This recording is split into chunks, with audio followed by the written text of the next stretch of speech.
اس کی نظیر شاید پہلے نہیں ملتی ہو۔ اس فراڈ میں چند افراد کے ایک چھوٹے سے گروہ نے لاہور شہر میں کم از کم 1,93,000 کنال یعنی تقریباً 25,000 ایکڑ زمین پر جعلی دستاویزات کے ذریعے پہلے اپنی ملکیت ثابت کی، ان جعلی دستاویزات کے ذریعے پھر اصل مالکوں کو بلیک میل کر کے اربوں روپے بٹور لیے۔ اس فراڈ کا مرکزی کردار چودھری ارشد تھا، ایک چودھری ارشد نامی شخص، اور اس نے اپنے چند مٹھی بھر کارندے رکھے تھے۔ ہوا یہ کہ انہوں نے چند ماہ کے دوران لاہور، ملتان، گجرانوالہ، ساہیوال اور پنجاب کے مختلف اضلاع کی زمینوں کی ملکیت کی 1962 سے لے کے 1973 کے دوران جعلی عدالتی حکم نامے یا ڈگریاں یعنی جعلی عدالتی فیصلے بنا لیے، اپنے پاس جعلی عدالتی فیصلے بنا لیے، جن کے لیے انہوں نے کیا یہ کہ ماہرانہ طور پہ پرانے اسٹیمپ پیپرز یوز کیے، پرانے ججز کے ناموں کی جعلی مہریں بنوائی اور ان کو استعمال کیا، اور پھر کرتے یہ تھے کہ پھر جیسے ہی کسی بھی قیمتی زمین کی خرید و فروخت کا اخباری اشتہار سامنے آتا یا انہیں کسی بھی ذریعے سے پتہ چلتا، چودھری ارشد اس زمین کا اصل دعوے دار بن کر پہنچ جاتا اور کہتا کہ یہ زمین تو دراصل اس کی ہے، اور اس کے لیے وہ عدالتی فیصلہ دکھا دیتا تھا۔ 40 سے 50 سال پرانے جعلی عدالتی احکامات پر متعلقہ رجسٹرار، پٹواری اور تحصیلدار بھی ملی بھگت کی وجہ سے اس کا حصہ ہوتے تھے اور چودھری ارشد کے حق میں فیصلہ آ جاتا تھا۔ پھر ہوتا یہ تھا کہ زمین کا جو سودا ہو رہا ہوتا تھا، جو حقیقی مالک کر رہا ہوتا تھا، وہ ظاہر کے کھٹائی میں پڑ جاتا، اور پھر اصل مالک اپنے اس مقدمے سے اور مقدمے کی طول بازی سے بچتا اور سر پیٹتا ہوا چودھری ارشد کے در پہ پہنچتا، اور اس کے بعد پھر ظاہر آؤٹ آف کورٹ سیٹلمنٹ ہوتا اور چودھری ارشد بھاری رقم کے عوض کیس بائی کیس جو رقم بن سکتی تھی اس کے عوض اپنا دعویٰ واپس لے لیتا اور ایک کیس سے فارغ ہوتا، دوسرے کیس کی طرف چلا جاتا، اور اسی انداز سے یہ ڈرامہ چلتا رہا۔ یہ ہے اس ڈرامے کا مرکزی خیال اور تصور جو کہ میں نے آپ کے سامنے پیش کیا گیا۔ اس گروہ کی جانب سے زمینوں کے فراڈ کا ایک اور ڈھنگ بھی سامنے آیا، جس کے ذریعے کسی زمین کو متنازع بنا کر چودھری ارشد اور اس کے کارندے خود بن جاتے تھے جعلی فریقین، اس طرف بھی وہ دوسری طرف بھی، اور عدالت پہنچ جاتے اور خود ہی ایک دوسرے کے حق میں دستبردار ہو کے جعلی کاغذات کے ذریعے اصل عدالت سے ملکیت کا اصل فیصلہ حاصل کر لیا کرتے تھے۔ یہ تو سب یہ کر رہے تھے اور 1995 سے یہ سلسلہ جاری تھا، مگر اب یہ پکڑے گئے ہیں۔ پکڑے کیسے گئے؟ ستم بلا ستم اس کا یہ ہے کہ اس فراڈ کی پوری کہانی میں چودھری ارشد نہ صرف یہ کہ بڑی غلطی کر رہا تھا، مگر اس غلطی کو کوئی موجود ہونے کے باوجود اس کو جو سطح پہ موجود تھی، اسے نہ عدالتوں نے، نہ متاثرین نے اور نہ ہی وکلا نے اس پر غور کیا تھا کہ چودھری ارشد دراصل اپنے حق میں 1962 کا جعلی عدالتی فیصلہ تو لیے گھوم رہا ہے، لیکن 1962 میں تو چودھری ارشد کی عمر محض 12 سال تھی، لیکن کب تک چھپتا، بالآخر پکڑا گیا۔ چودھری ارشد کا فراڈ پکڑے جانے کی وجہ صرف یہی نہیں تھی کہ 1962 میں اس کی عمر، جس کی اس کے پاس عدالتی فیصلہ تھا، وہ 12 سال کا تھا، بلکہ جس عدالتی فیصلے کو وہ محور بنایا ہوا تھا وہ اس کی ایک اور وجہ یہ تھی کہ جعلی عدالتی فیصلہ سول جج اور اس کے علاوہ جس سول جج کے جعلی دستخط سے بنایا گیا تھا، وہ سول جج اس دستخط سے پہلے اس دستخط کے وقت جج بنے ہی نہیں تھے، مگر ان کے نام کی جعلی دستخط اور اس پہ مہر بن گئی تھی، جس کی تاریخ جو تھی وہ سلمان نبی صاحب جو جج صاحب تھے ان کے جج بننے سے 2 مہینے پہلے کی تھی۔ اس طرح کا ایک اور بہت اہم بات یہ ہے کہ 1962 سے 1972 تک کے جعلی عدالتی کاغذات میں تذکرہ کیا گیا کہ چودھری ارشد کے حق میں فیصلہ لاہور ڈیولپمنٹ اتھارٹی کے ریکارڈ کو مد نظر رکھ کے کیا گیا ہے، جبکہ ایل ڈی اے کا اس وقت وجود ہی نہیں تھا۔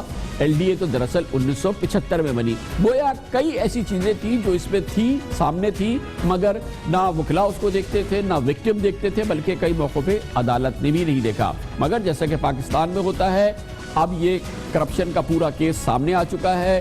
اربوں کرپشن کے مرکزی، اربوں روپوں کی کرپشن جب ہوتی ہے تو اس کے مرکزی کردار پکڑے نہیں جاتے، اور فی الحال چودھری ارشد کے ساتھ بھی یہ ہوا ہے کہ اس نے یہ سارا ڈرامہ رچایا، مگر ابھی تک وہ پکڑا نہیں گیا ہے۔ ایسے جب معاملات آتے ہیں تو وہی ہوتا ہے جو حکومتی رد عمل ہوتا ہے وہ آیا ہے. یہ اتنا بڑا اسکینڈل سامنے آیا ہے تو رد عمل بھی آئے گا, اور اس رد عمل کے نتیجے میں کیا ہوتا ہے؟ کمیٹی بن جاتی ہے. وزیر اعلیٰ پنجاب جناب شہباز شریف نے اراضی اسکینڈل پر 3 رکنی تحقیقاتی کمیٹی قائم کر دی ہے, اور یہ کمیٹی اب اپنا کام شروع کرے گی. وزیر قانون جناب رانا ثناء اللہ نے آج دنیا نیوز کی اس انویسٹیگیٹو کی سٹوری کے حوالے سے اپنی گفتگو میں کہا کہ زمینوں کی جعلی منتقلی کا کام 45 سال سے چل رہا تھا. اس کیس کے بارے میں تحقیقات سے پہلے میں کچھ نہیں کہہ سکتا, کمیٹی کو کام کرنے دیں. اس کا یہ تعین کہ یہ کتنے ارب کتنے کھرب یا اس میں کتنی اراضی انوالو ہے, یہ جب تک اسپیسیفکلی انکوائری ہونے کے بعد جو ہے وہ چیزیں سامنے نہیں آئیں گی, اس وقت تک میرا خیال ہے کہ یہ بات کرنا جو ہے وہ قبل از وقت ہوگا. یہ ان جنرل ٹرم ہے.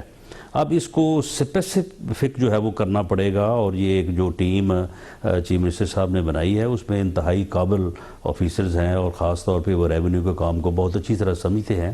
اب انہیں وقت دینا پڑے گا اور اس چیزوں کو جو ہے وہ کھنگالنا پڑے گا, اور پھر اسپیسیفائی کرنا پڑے گا کہ فراڈ کرنے والے کون ہیں, فراڈ کس پراپرٹی سے متعلقہ ہوا ہے, یہ جال سازی جو ہے یہ کہاں سے شروع ہوئی اور کہاں پہ آ کے جو ہے اس کا نقطہ اختتام ہوا, کون لوگ جو ہے جن کو محروم کر دیا گیا.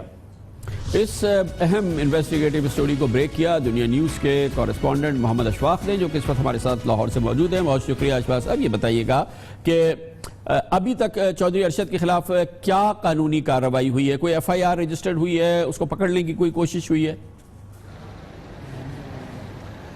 جی ابھی تک تو چودھری ارشد جو ہے وہ بالکل لاپتہ ہے, وہ بالکل منظر عام سے غائب ہو چکا ہے. نہ ہی کسی قانون نافذ کرنے والے ادارے نے ابھی تک اسے پکڑنے کی کوشش کی ہے, بلکہ ہم خود گئے ہیں چودھری ارشد کے گھر, جو کہ اس کے شناختی کارڈ پر پتہ درج تھا سمنا آباد کے علاقے میں. وہاں پر جب ہم پہنچے ہیں تو چودھری ارشد کی اہلیہ اور ان کے بچوں سے ہماری ملاقات ہوئی, تو ان سے جب پوچھا گیا کہ چودھری ارشد کہاں ہیں, ہم ان سے ملنا چاہتے ہیں, تو انہوں نے یہ بتایا کہ چودھری ارشد عرصہ دراز سے میاں چنو میں روپوش ہو چکا ہے, اور وہ واپس لاہور نہیں آتا, اور نہ ہی ان سے کوئی ٹیلی فونک رابطہ ہے. اور اس موقع پر ان کی اہلیہ نے ہمیں نہ تو چودھری ارشد کو کوئی نمبر دیا اور نہ ہی مکمل میاں چنو کا ایڈریس دیا. تو اس معاملے پر ابھی تک نہ تو اینٹی کرپشن اور نہ ہی محکمہ پولیس میں ایف آئی آر درج کی گئی, اور نہ ہی ابھی تک پکڑنے کی کوشش کی گئی. البتہ ڈی جی اینٹی کرپشن نے معاملے کا نوٹس لیا ہے اور کل ہنگامی اجلاس طلب کر لیا ہے اس معاملے پر. اور اس کے علاوہ بھی وکٹم سامنے آ رہے ہیں جن کو کہ چودھری ارشد نے بے وقوف بنایا, رقوم بٹوری ہے. کچھ لوگ تو سامنے آ چکے ہیں جو کہ اس کے سب سے بڑے وکٹم ہیں, اور لوگ بھی سامنے آ رہے ہیں. جی بالکل, تقریباً 15 سے 20 افراد جو ہیں وہ سامنے آ چکے ہیں. آج جب دنیا نیوز نے اسکینڈل کو بے نقاب کیا تو اس کے بعد ایک اور وکٹم جو ہیں وہ طاہر نام کے وکٹم تھا, ان کا مجھے فون آیا اور انہوں نے کہا انہوں نے میرے ساتھ بھی 200 کنال اراضی کا بہت بڑا فراڈ کیا ہے. تو وہ بھی منظر عام پر آ چکے ہیں. سعید باری ہیں, اس کے علاوہ میاں آفتاب احمد ہیں, جو کہ اس اسکینڈل کے معاملے پر اس وقت جعلی فیصلوں کے خلاف اصلی عدالتوں کے چکر لگانے پر مجبور ہیں, لیکن ابھی تک ان کو انصاف نہیں مل رہا. بہت بہت شکریہ محمد اشفاق ہمارے ساتھ ہیں. کمرشل بریک, اور اس کے بعد اسی تہلکہ خیز فراڈ کا ایک اہم پہلو ہے, اور وہ یہ کہ کس طرح سے عدالتوں کو بے وقوف بنایا گیا. ہمارے عدالتی نظام کے حوالے سے یہ ایک موقع ہے اس کو جانچنے کا, اور اس عدالتی نظام پر ایک تبصرہ کرنے کا. اس کی ہم بات کرتے ہیں عدالتی نظام اور یہ جو فراڈ کا اسکینڈل سامنے آیا ہے چھوٹے سے وقفے کے بعد.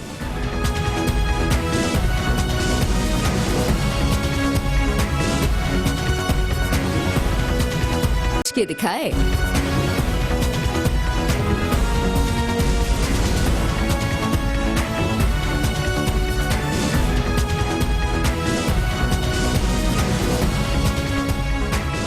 لاہور کی تاریخ کے سب سے بڑے فراڈ کی دلچسپ کہانی تو ہم نے وقفے سے قبل آپ کو سنائی, لیکن اس کا ایک بہت ہی تشویشناک پہلو یہ ہے, وہ ہے ہمارا فرسودہ عدالتی نظام. اس جدید دور میں پاکستان کا عدالتی ریکارڈ قدیم الماریوں کی بوسیدہ فائلوں میں پڑا ہوا ہے, جس کی صحت کے بارے میں بھی کسی کو نہیں پتا. یہی وجہ ہے کہ چودھری ارشد جھوٹے اور جعلی فیصلے لیے لاہور کی سول عدالتوں کو دکھاتا رہا, لیکن کسی عدالت نے جعلسازی کے بارے میں نہیں سوچا. شاید ان کے پاس کوئی ذریعہ بھی نہیں تھا کہ وہ جان سکے کہ یہ فیصلے جس کی بنیاد پر وہ فیصلے کر رہے ہیں دراصل حقیقی ہیں بھی یہ نہیں, یہ جعلی ہے یا کیا ہے. اس کی شاید سب سے بڑی وجہ یہ ہے کہ پاکستان میں عدالتی ریکارڈ کی جانچ پڑتال کا کوئی بھرپور باقاعدہ کمپیوٹرائز نظام موجود نہیں ہے. سرکاری فائلوں کی قسطہ حالی ہے، جو کہ ظاہر ہے کہ ان کی جو سچویشن ہے وہ بہت ہی خراب ہے۔ کئی جگہ پہ آگ لگ چکی ہے اور آگ لگنے کی وجہ سے ریکارڈ ضائع ہو چکے ہیں، کاغذات کمپیوٹرائز پراپر ڈیجیٹل ریکارڈ نہیں ہے، اور اس کی وجہ بعض جگہوں پہ متعلقہ افسران جو ہے ان کی ملی بھگت بھی ہے، کیونکہ وہ چاہتے ہی نہیں ہیں کہ کوئی بھرپور ریکارڈ بن سکے۔ انہی وجوہات کی بنا پر چودھری ارشد اور اس کا گروہ 20 سال سے بآسانی معصوم لوگوں کو چکمے پر چکمے دے رہا تھا، جعلی عدالتی احکامات، جعلی عدالتی فیصلے، جعلی عدالتی کاغذات لیے گھوم رہا تھا۔ اس عدالتی نظام کے فرسودہ ہونے میں اور نظام انصاف میں تاخیر، اور اس تاخیر کی وجہ سے چودھری ارشد کی جعلسازی کے شکار سعید احمد باری نامی شخص کو اپنی 3800 کنال اراضی زمین اس فراڈیا گروہ سے بچانے کے لیے قانونی جنگ لڑنے میں 4 سال لگے۔ 4 سال کے دوران سعید باری کی سرتوڑ کوشش ہوئی، اور جس کے بعد پتہ چلا کہ چودھری ارشد کی 1968 کی ڈگری یا عدالتی جو حکم ہے کسی مستند جگہ پر اس کا کوئی ریکارڈ موجود نہیں ہے۔ سعید باری کو اپنی زمین تو مل گئی، لیکن سعید باری جیسے دوسرے کئی مظلوم ایسے ہیں جن کا کوئی والی وارث نہیں، جن کو ڈسا ہوا ہے۔ چودھری ارشد جیسے گروہ نے، کیونکہ جعلی ڈگری پر نہ کوئی تحقیقات ہوئی جو پہلا کیس ہوا تھا، نہ ہی جعلسازوں کے خلاف کوئی کارروائی ہوئی۔ سعید احمد باری تو 4 سال میں بہرحال جان چھوٹ گئی اور وہ اپنی زمین کو واگزار کر سکے، لیکن اتنے خوش نصیب سارے متاثرین نہیں ہیں وہ لوگ جن کو کہ چودھری ارشد کے گروہ نے ڈسا ہے۔ مثال کے طور پہ جعلی کاغذات سے متاثرہ لاہور کے ایک شخصیت ہے جناب میاں آفتاب۔ ان کی اپنی زمین کے مبینہ اصلی کاغذات کے باوجود 16 سال سے چودھری ارشد کے جعلی عدالتوں کے فیصلوں کے سامنے وہ بے بس نظر آتے ہیں۔ اس پر ہم بات کرتے ہیں، اور اس کے لیے ہمیں جوائن کیا ہے لاہور سے ہمارے ساتھ موجود ہے جناب میاں آفتاب۔ بتائیے میاں آفتاب صاحب، کیا ہے آپ کا کیس؟ آپ 16 سال سے کیس لڑ رہے ہیں۔ ایکچولی جی 2000 میں ہمیں پتہ چلا اکھاڑا سے کہ کچھ بندے ڈگری لے کے اور اس کو امپلیمنٹ کروانے کے لیے اکھاڑا پہنچے ہیں۔ محکمہ مال کے کچھ اہلکاروں نے ہمیں بتایا آپ فوراً پہنچیے، آپ آ کے اپنا صفائی پیش کیجئے۔ جب ہم نے ریکارڈ دیکھا تو ہمیں سمجھ نہ آئی یہ ڈگری ایشو کہاں سے ہوئے۔ پتہ چلا لاہور کی ایک عدالت جو سول جج پہ مشتمل تھی، اس نے پورے پاکستان کی پراپرٹیوں کی ڈگری ایوارڈ کے تحت جو ہے ڈگری کر دی ہوئی ہے، اور جو مالک ہیں ان کو پتہ ہی نہیں، نہ ان کو کبھی پارٹی بنایا گیا، نہ ان کو کبھی کال کیا گیا، اور یہ اتنے چھپے رستم ہے کہ آپ کا ایڈریس تک غلط دیا ہوتا ہے، اور آپ کو پتہ ہی نہیں ہوتا کہ آپ کی زمین کے خلاف یہ جو ہے مقدمہ جیت چکے ہیں۔ تو یہ آپ کی زرعی زمین تھی، کتنی آپ نے بتائی؟ 100 کنال اکاڑوں کے قریب۔ تو انصاف کے حصول کے لیے پھر آپ نے کیا پھر جب یہ تمام چیزیں سامنے آ گئی؟ کہاں گئے آپ؟ دیکھیں جی، اس وقت ایک تو مشرف صاحب کا وہ چلا تھا نیا سسٹم، پہلے ایک میجر صاحب نے بلایا، پھر اس کے بعد ہم نے سول کورٹ سے رابطہ کیا، وہ آج تک کیس چل رہا ہے۔ ہم پٹواری لاتے ہیں، گواہ لاتے ہیں، وہ کہتے ہیں جی گواہی کی ضرورت نہیں، بلکہ الٹے ہمیں کہتے ہیں کہ آپ لوگ جعلی ہیں۔ اس کے بعد آپ کو پھر موبلائزیشن کرنی پڑتی ہے، اکاڑا جانا، لاہور آنا، کاغذ اکٹھے کرنے، یہ ایک لمبی ایکسرسائز ہوتی ہے، اس کے اوپر خرچے کی کوئی لمٹ نہیں ہوتی۔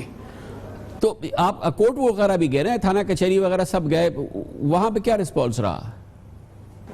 دیکھیں جی، ہمارا جو سسٹم ہے ٹوٹلی پیرالائزڈ ہے۔ سیدھی بات ہے کہ قانون موجود ہیں، امپلیمنٹیشن اتنی ویک ہے، میں اس کے اوپر بیان نہیں کر سکتا۔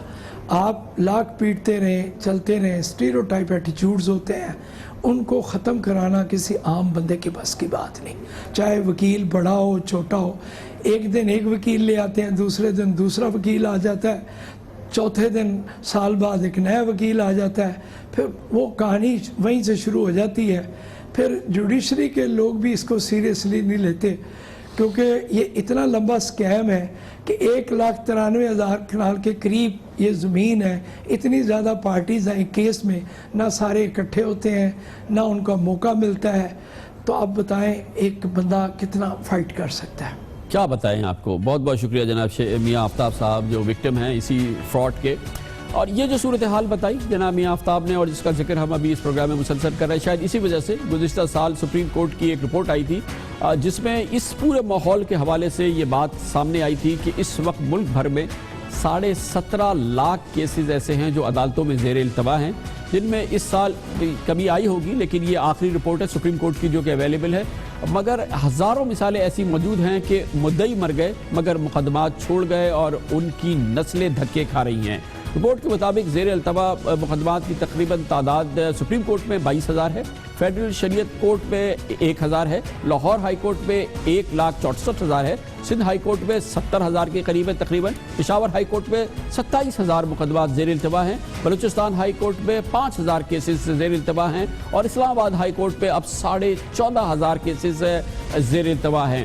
اب آئیے ہم آپ کو بتاتے ہیں کہ ماتحت عدالتوں میں کیا صورتحال ہے۔ یہ تو اعلیٰ عدالتوں کا ہے۔ پنجاب میں ماتحت عدالتوں میں 11,61,000 کیسز زیر التوا ہیں، سندھ میں 1,27,000، بلوچستان میں 9,000 اور اسلام آباد میں 27,000 کیسز ہیں جو زیر التوا ہیں۔ شاید آپ کے علم میں یہ بات ہو لیکن انہیں دہرانا بہت ضروری ہے اپنے عدالتی نظام میں کے حوالے سے، اور اس میں جو تعطل ہوتا ہے یا تاخیر ہوتی ہے۔ یہ بات ابھی آپ کے سامنے آئی ہوگی کہ 24 سال بعد پاکستان کی سپریم کورٹ نے قتل کے ایک ملزم کو رہا کیا تھا۔ 1992 میں قصور کے رہائشی مظہر پر نثار احمد کے قتل کا الزام لگایا گیا تھا۔ سپریم کورٹ نے اس اپیل کو سنا اور سزائے موت کے ملزم کو رہا کر دیا۔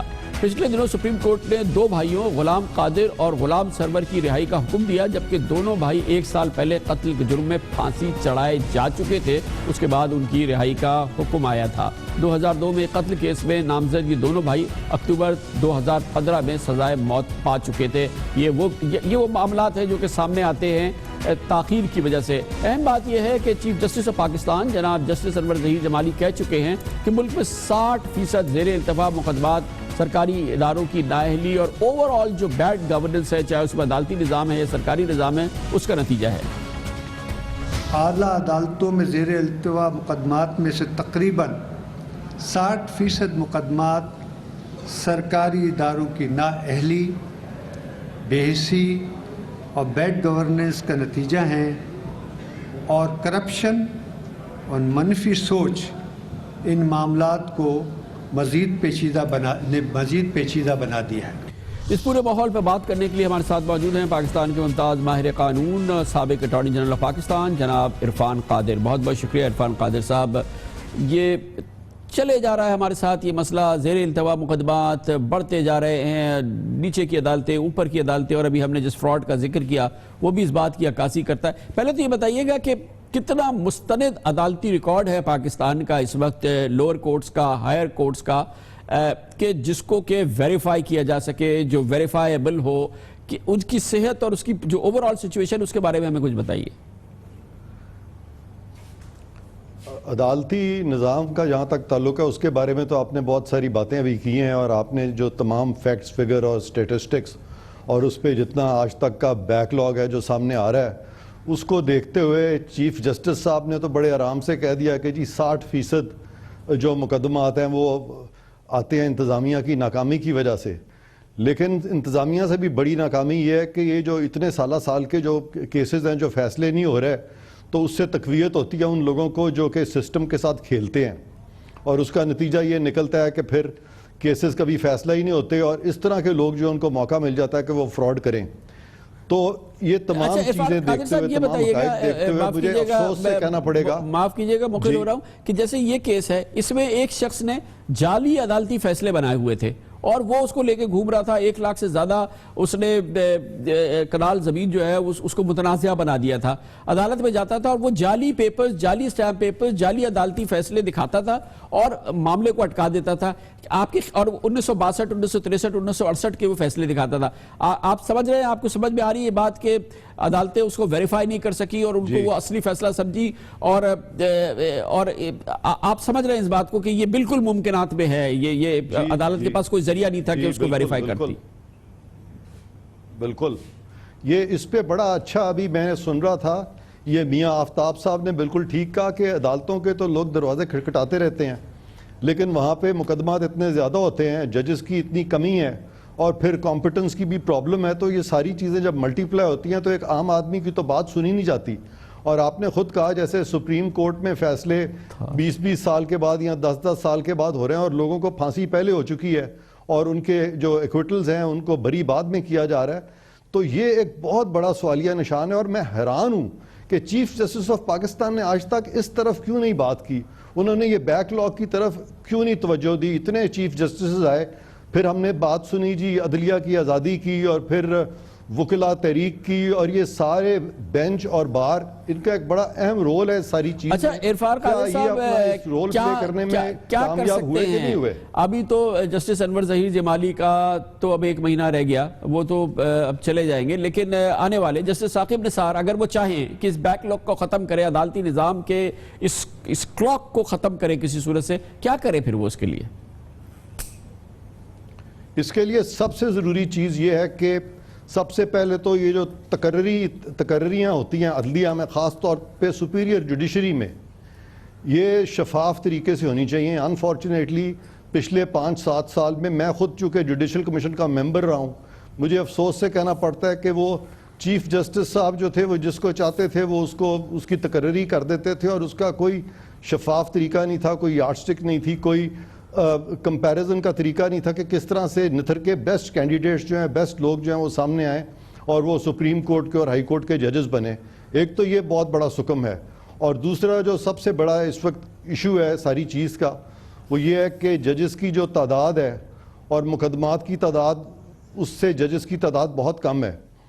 اور جب تک کہ وہ تعداد نہیں بڑھے گی، اور پھر جیسے میں نے کہا کہ ہمیں کمپٹنٹ لوگ چاہیے، اور اس کے ساتھ ایک ہم آہنگی چاہیے عدالتی نظام کی اور انتظامیہ کی. وہ ہم آہنگی بھی نہیں ہے، اور اس ساری چیز سے فائدہ جو اٹھاتے ہیں وہ پھر اسی طرح کے لوگ اٹھاتے ہیں جو کہ سسٹم کے ساتھ کھیلتے ہیں اور سسٹم کو پھر اپنے مذموم مقاصد کے لیے استعمال کرتے ہیں. بہت بہت شکریہ جناب عرفان قادر ہمارے ساتھ تھے. خبر سے بریک اور اس کے بعد ذکر کریں گے. سندھ ہائی کورٹ نے فیصلہ کیا تھا کہ سندھ میں تمام شراب کی دکانوں کو بند کر دیا جائے. یہ گزشتہ ماہ فیصلہ آیا تھا. اب سے چند روز قبل سپریم کورٹ آف پاکستان کا ایک عدالتی حکم آیا اس حوالے سے، جس کو بہانہ بنایا ہے سندھ حکومت نے، اور ایک بار پھر سندھ میں شراب کی تمام دکانیں کھول دی گئی ہیں. اس پہ بھی کوئی اعتراض نہیں ہو سکتا. سپریم کورٹ کا فیصلہ تھا، کیا وہ یہی کہہ رہا تھا؟ لیکن اصل بات یہ ہے کہ شراب کھولی گئی ہے، بیچی جا رہی ہے غیر مسلموں کے لیے، مگر خرید رہے ہیں مسلمان، اور بیچی جا رہی ہے مسلمانوں کے لیے بھی. ہندو نہ چاہیں، غیر مسلم چاہیں تو لیں، لیکن جو کام شروع ہوا ہے پچھلے 24 گھنٹوں میں وہ دیکھنے کے قابل ہے. وہ آپ کو دکھاتے ہیں چھوٹے سے وقت کے بعد.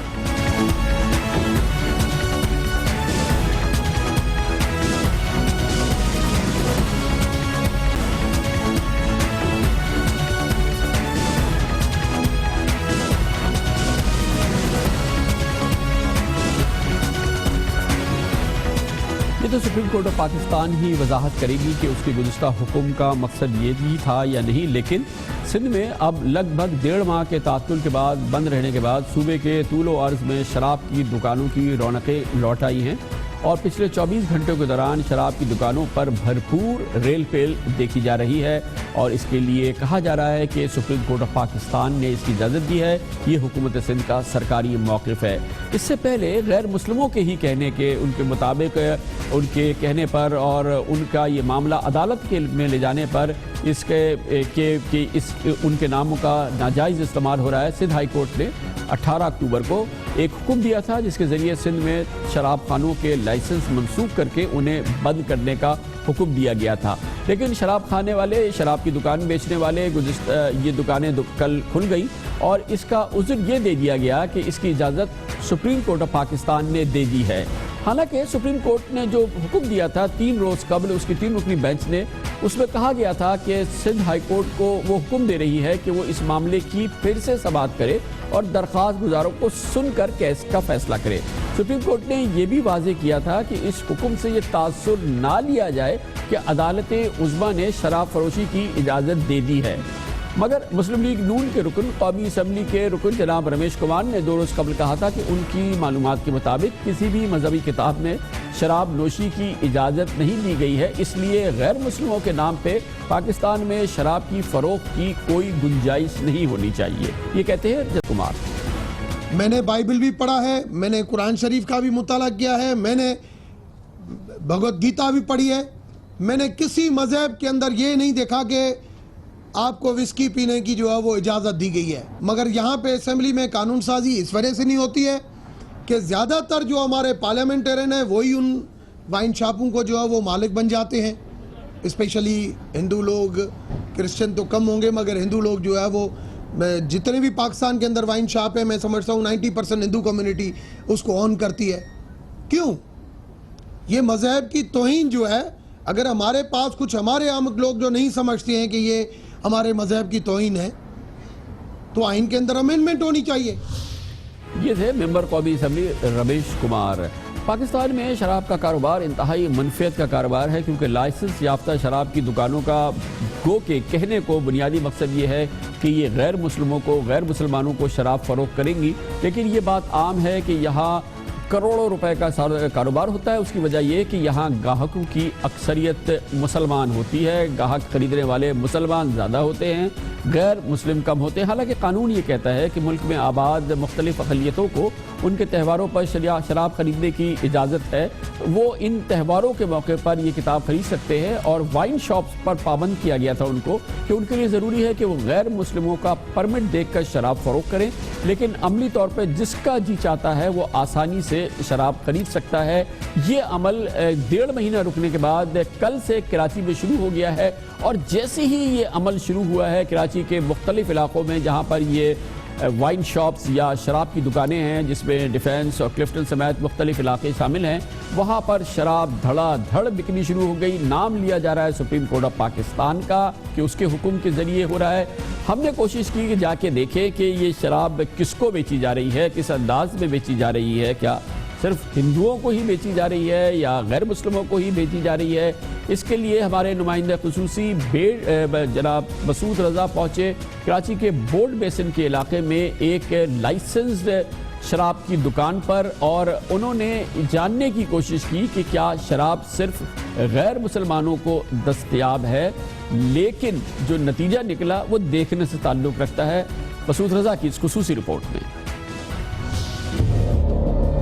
شہر کے شراب خانوں سے پابندی کیا اٹھی, شراب نوش شہد پر مکھیوں کی طرح شراب خانوں پر ٹوٹ پڑے. اس دوران شراب کی خرید و فروخت کے قانون کی بھرپور طریقے سے دھجیاں اڑائی گئیں.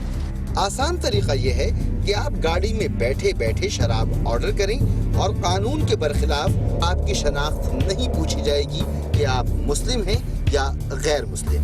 وسکی ملے گی, وسکی بند ہے. کہاں ہے وہ؟ کھلا نہیں کھلا ہوا؟ کھلا ہے, آج کھل گیا. منگا دینا ہے. پھر منگا کے دیتا ہوں, آپ خود ادھر ڈال دیں, میں جوس بنا کے.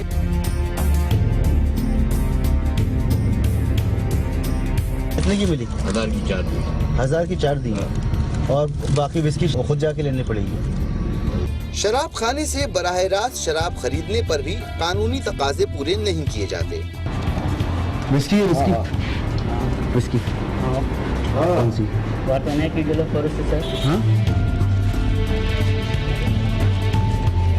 یہاں تو کچھ قانون کے رکھوالے بھی مفت کی شراب حاصل کرتے ہیں, جیسے ان صاحب کے حصے کی شراب ان کا پیٹی بند بھائی لے جا چکا ہے, اور یہ ایک بار پھر شراب حاصل کرنے کے لیے بحث کر رہے ہیں.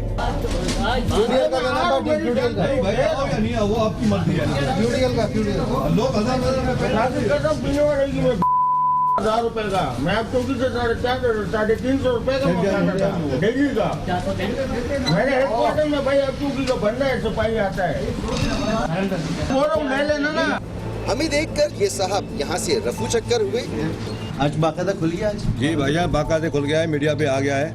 دینے سے پہلے چیک کرتے ہیں کس کو دے رہے ہیں, مسلم کو دے رہے ہیں غیر مسلم کو دے رہے ہیں.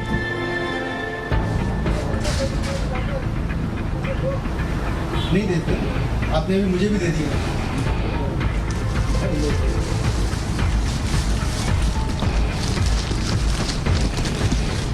جس کے پاس پرمٹ اس کو دینا چاہیے, کسی کو بھی دے دینی چاہیے.